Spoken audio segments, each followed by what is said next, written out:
And from Audrey McLaughlin to Kim Campbell, who is now speaking to her supporters in Vancouver Centre. She is trailing by more than 1,000 votes in Vancouver Centre tonight. Her party decimated across the land, only 2 seats left. Had a majority government to 2. They won't even have official party status. For Kim Campbell. Thank you very much. Thank you.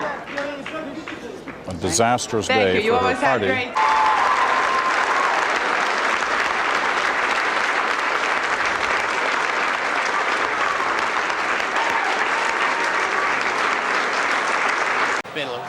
And we'll take a quick look at Bennelong now. John Howard's seat, and with 66.6% of the vote counted, we'll ignore the crowd. We'll try to. With 66.6% of the vote counted, John Howard had a margin of 4.1%. Maxine McHugh has at this stage pulled off a swing, we're saying, of 5.3%. Anthony? Yeah, at this stage, it looks like the Labor Party's ahead, and they're far enough ahead at the moment to make it hard to turn that result around.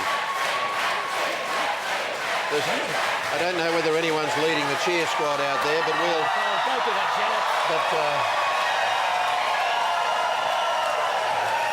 Janet. There's one party leader that is definitely lost, and guess who that is? Coming from Quebec, Gilles Duceppe has lost his seat to the NDP and Laurier-Sainte-Marie.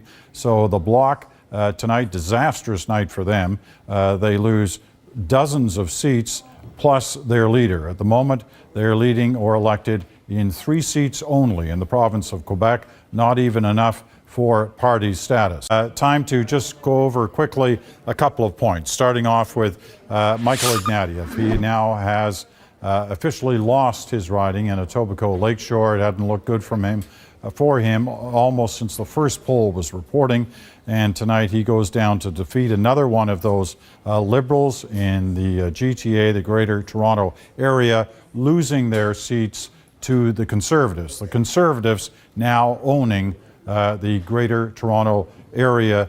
They don't have all the seats, but they've got the majority of them, 30, at least 30 now, out of 44 seats. Okay, we've got Charles Kennedy's declaration coming, and let's just hear that. Party, 814.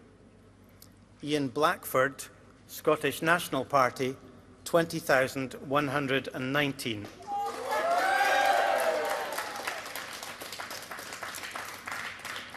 Ronnie Campbell, 191.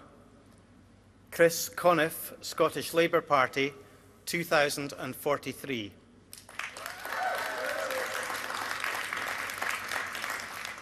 Charles Peter Kennedy, Scottish Liberal Democrats, 14,995.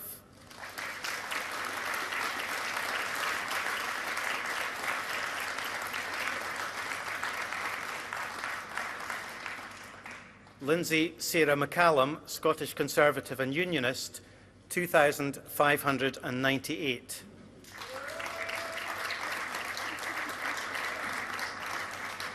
Anne Catherine Thomas, Scottish Green Party, 1,051.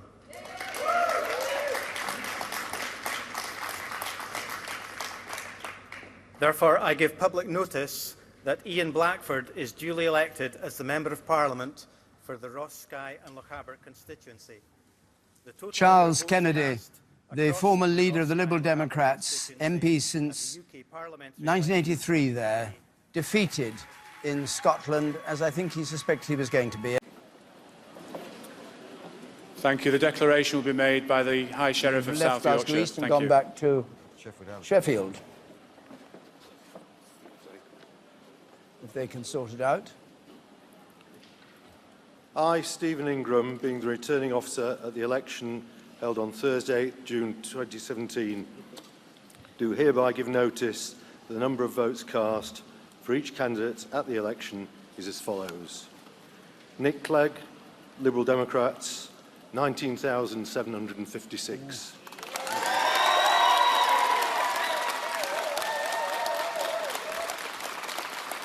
Jared O'Mara, Labour Party, 21,881.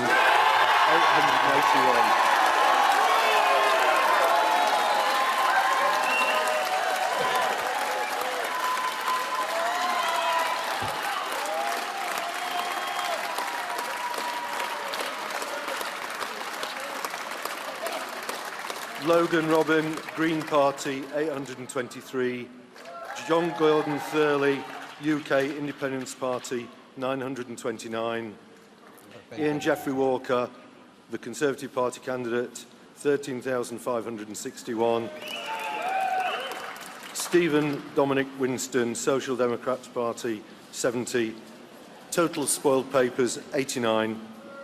And I hereby declare that Jared Nick O'Mara Clegg has lost his seat in Sheffield Hallam. It's worth remembering, he looks quite saddened by that he was the man responsible for the great experiment in politics in going into the coalition with the Conservatives and paid a terrible price. His party did, and now tonight he's paid the price and does look what you might call almost visibly upset at having lost Sheffield Hallam. He does. He's been the MP there for a long time. Of course, this is the end of what had been a very successful political career. He was the Deputy Prime Minister for 5 years.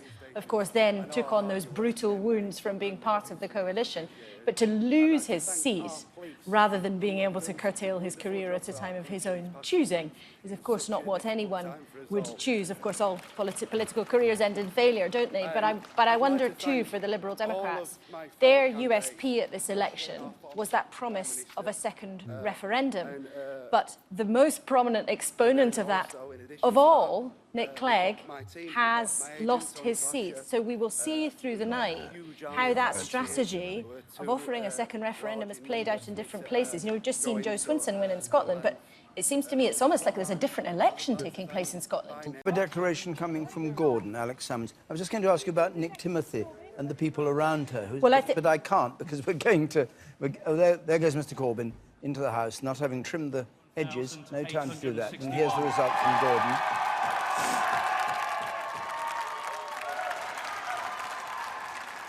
David Evans, the Scottish Liberal Democrats, 6,230.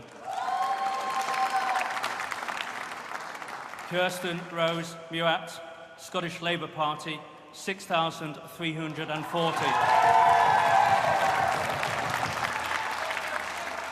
Alex Salmond, Scottish National Party, SNP, 19,354.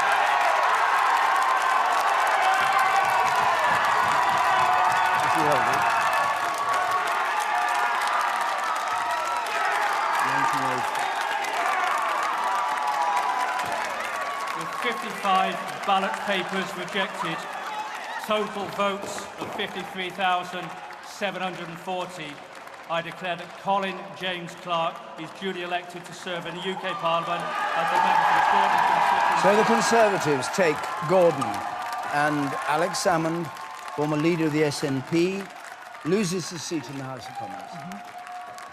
We heard from him a moment ago, and here is the victorious Conservative candidate. It's been a very exciting night in the North East. Thank you to Jim Savage and Aberdeenshire Council for tonight's count. I would like to start off by paying tribute to Alex Salmond. When did Alex Salmond go into the House of Commons? Do you remember? I think in 1987 or 92. He's been there he was a long leading time. until the referendum on independence. Yeah, may sadly be corrected. Yes. But can I just say... Yeah, quickly. David, the Conservatives came not just from the third place, from a distant third place 2 years ago, 11.7%. Under the old rules, they would have lost their deposits 2 years ago, and now they've won the seat. This is a remarkable result. For Second Democrat, we have some breaking news from Anthony Green.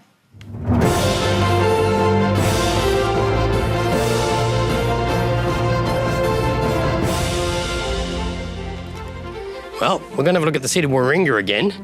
Let's bring up the votes. At this stage, Ali Steggall, 8,400, 45% to Tony Abbott, 37. Dean Harris, 6.7%, the Labor candidate. Green preferences will favour Sally Steggall. She's ahead on first preferences. That is, Tony Abbott's not going to win if those are the first preferences. But if you look at the change in vote, the same story. The Liberal vote down 13.7%. That is under 40% on first preferences, and he cannot win if he's under 40%. We've got 18.5% counted. In every election I've ever covered, that trend does not turn around. That's why we're prepared to say that. But 13 is consistently, polling place after polling place, been showing up as a 12, 13, 14% swing. So at this stage, on every previous election I've ever worked on, Warringah has been won by the independent Zali Steggall. Thank you all very much. Thank you. Prime Minister there, re-elected, and this is the count for Joe Swinson's seat. This is in East Dunbartonshire. Let's join the announcement. East Dunbartonshire County constituency hereby give notice that the total number of votes polled for each candidate at the election was as follows. Amy Callaghan, Scottish National Party, SNP, 19,672. Rosie Dickson, Independent, 221. Pam Gozal, Scottish Conservative and Unionist, 7,455. David Murdo-MacLeod, UK Independence Party, UKIP, 208. Liam McKechnie, Scottish Family Party, 197. Callum McNally, Scottish Labour Party, 4,839. Carolyn Scrimger, Scottish Green Party, 916. Joe Swinson, Scottish Liberal Democrats, 19,523.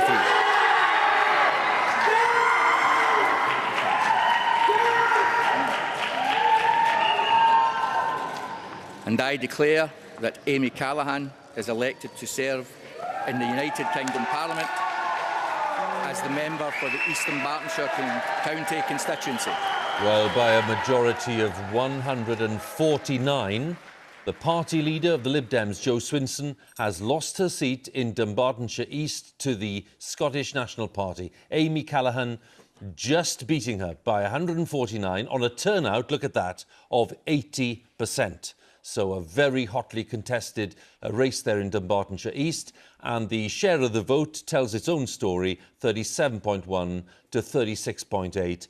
The SNP putting on 7 percentage points since last time, the Lib Dems down 4%, the Tories down 1%, Labour down 5%. And the swing itself, 5.3% from the Lib Dems to the SNP. A massive blow to the Liberal Democrats in this election to lose their leader, and actually quite a newly elected leader after a very tough campaign for them. She's been criticised in lots of parts of the party and indeed in among the commentariat about the way that the election has gone, not least because of that hardline policy, as lots of people saw it, of revoking Article 50. Well, Jo Swinson has lost her seat. Much critic of Rishi Sunak for some time. She's here. There we go. There she is on the stage. Let's listen in. I, David Flux, being the returning officer for the election of a Member of Parliament for South West Norfolk, do hereby give notice that the number of votes for each candidate is as follows. Bagg, James, Independent, 6,282. Conway, Gary Daniel Dominic, Heritage Party, Freedom Family Nation, 160. Duvalapalli, Pallavi, Green Party, 1,838. Douglas, Lorraine, Communist Party of Britain, 77. Jeremy, Terry, Labour Party, 11,847. Mackenzie, Tobias, Reform UK, 9,958. Of East Anglia, Earl Elvis, Official Monster Raving Loony Party, 338. Ratcliffe, Josie, Liberal Democrats, 2,618. Truss, Liz, the Conservative Party candidate, 11,217. The number of ballot papers rejected was 139, and I do hereby declare that Jeremy Terry is duly elected. It was a close-run thing in the end, but remember, she was defending a majority of 26,000, over 26,000, and it has been completely squashed. the former Prime Minister of the United Kingdom has lost her seat, and this caps an appalling night for the Conservatives. Let's just hear the victory speech here.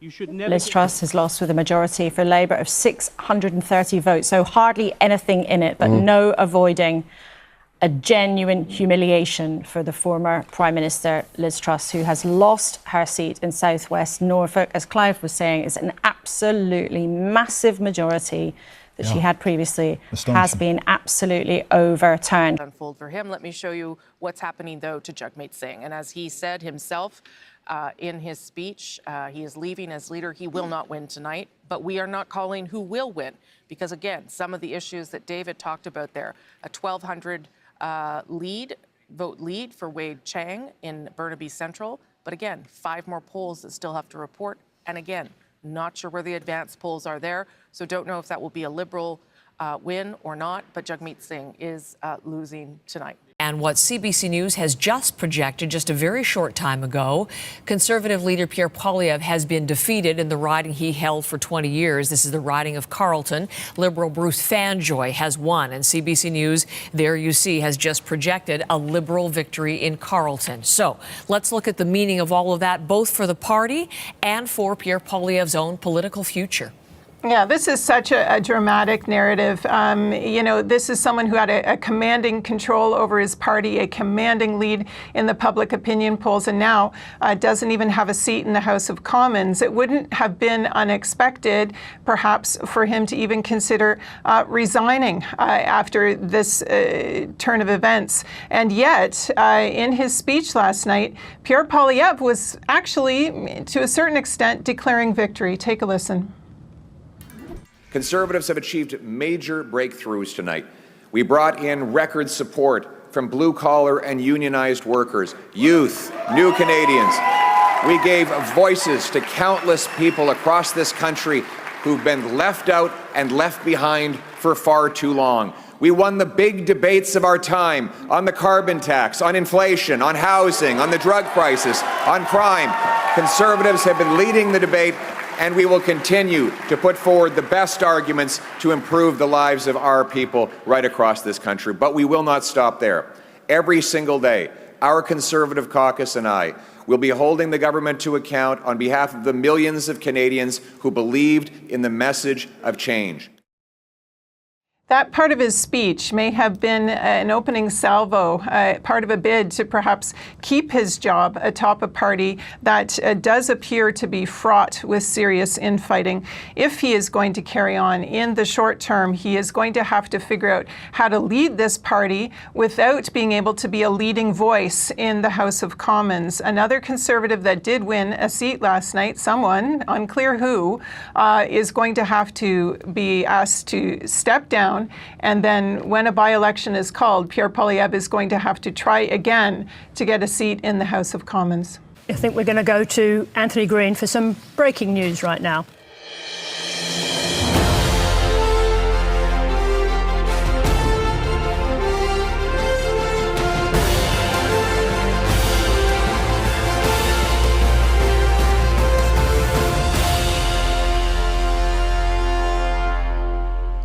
Well, the story at the moment is the opposition leader seated of Dickson. At this stage, Peter Dutton is on track to lose his seat. Now, I think I can, let me see, I think they've got the seat ready for me. Dickson, 32% of the vote counted. Now, this is basically nearly all of the on-the-day votes. Labor's ahead on 34, Peter Dutton's on 30. The independent Ellie Smith is on 13. The Greens are on 8.6. Now, we haven't got as many preference counts in, and I'll just show that. It's a 9.2% swing. I took the preferences that we've got from those 23 polling places, applied it to the larger number that we got primaries for, and it turns out that the swing is about 10% still. There is about 70% of preferences flowing to the Labor Party. I think that independent, every time you get an independent on the seat, you get this strong flow of preferences. But at this stage, we're saying that that Ali France at her third attempt should go on to win that seat, and Peter Dutton is naturally cautious, almost certain to lose. But we've called it. We believe that Ali France will win Dickson. All right, there you go. Anthony Green's called it. James McGrath, a massive repudiation of the leader. Your response? I think let's wait for the figures to come in. With all respect to Anthony Green, the seat of Dickson is a tough seat. It's always been a tough seat. As Anthony Green said, this is on the day figures. We need to get the pre-poll figures. It's a repudiation nonetheless. But this seat's always been a very tough seat for Peter Dutton and for the Liberal National Party and the former Liberal Party. But remember that he did hold it by less than 100 votes before the 2007 election. You know politics. This is your life. This is your career. You're a master of reading numbers. You look at those numbers and you honestly think Peter Dutton can still win? It's going to be tough. It's going to be very tough. But what I've learned in politics is wait till the numbers come in. And Jim has pointed this out and other people have pointed it out. We've got to wait till the numbers come in. It will be tough for him to hold it. It'll be tough for us to hold a number of seats. Tell us the latest on the seat of Melbourne, an extraordinary result here. It's projected now that Adam Bandt has now lost that seat. Yeah, his vote was only about 41% of the first preference vote. He needed 33% of the preferences from the Liberals and other candidates to win. He's consistently only been getting 24%. There's a couple of big pre-polls to come, but I can't see how they're going to turn around that trend. And that will result in Labor's Sarah Whitty winning the seat. And the Labor Party will have taken out both opposition leaders in the election campaign and both shadow housing spokesmen. So it's quite a remarkable result for them.